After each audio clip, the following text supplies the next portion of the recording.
Ulitin ko, maaaring hindi nga talaga fruit yung kinain nila.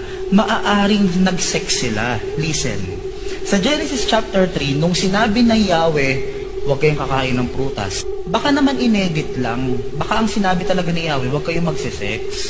Wala si Yahweh. Nag-sex yung dalawa. Kaya pala natin. Kasi nabuntis, kaya pala natin. Bakit maaaring sex ang ginawa nung... Maaaring wala talagang tree eh. Maaaring ginawa lang Hollywood yung pagkakakwento sa Bible. Maaaring wala talagang tree. Maaaring nag-sex talaga sila. Kasi tinan mo, nung pagkabalik ni Yahweh, anong sabi? Oh, inahin nyo na. O babae, dahil dyan, mabubuntis ka. Di ba yun yung parusa, mabubuntis? Eh kahit kaninong science mo itanong, wala kang makakain prutas, tas mabubuntis ka. Kahit kaninong science mo itanong. Pero pagkabalik ni Yahweh, bakit ang parusa sa babae? O mabubuntis ka? Kung si babae, teka, prutas lang yung kinain ko, ba't nabubuntis ako? Wala sa usapan yon. O hindi talaga prutas ang kinain. Maaaring itlog ang kinain. Kaya alam niyo, totoo yung joke. Maaaring totoo yung joke na dami-daming kakainin kasi pati yung mansanas pa, pwede naman yung... Oh, tas ayaw, nagalit si Yahweh kasi dapat siya yung... Hindi, joke lang. Kapatid, no, napanood po natin dito na talagang yung binabuluktot ang salita ng Diyos. Nakakatakot po ito. Talagang nasa end times na tayo.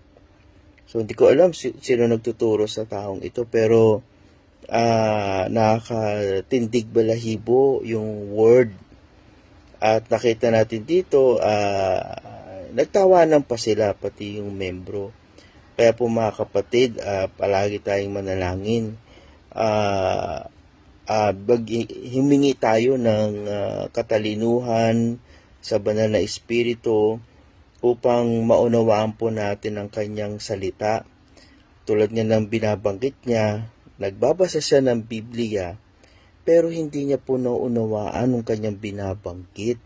Nakakatakot po ito dahil sinasabi sa Biblia na ang pag ginamit ang pangalan ng Panginoon sa walang kabuluhan ay tiyak na parurusahan ng Diyos. Kaya po mga kapatid, patuloy tayong magsaliksik ng salita ng Diyos.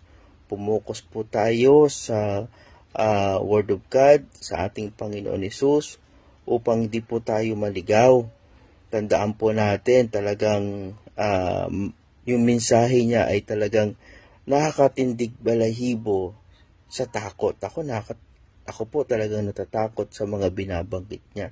Nakakaawa po yung taong ito na nagsasalita ng ganun. Leader pa naman siya ng isang simbahan.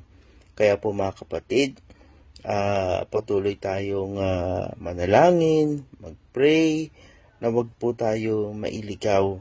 Nasa end times na talaga tayo. At marami pang lalabas dito na talagang lapastangan o walang galang sa Panginoon.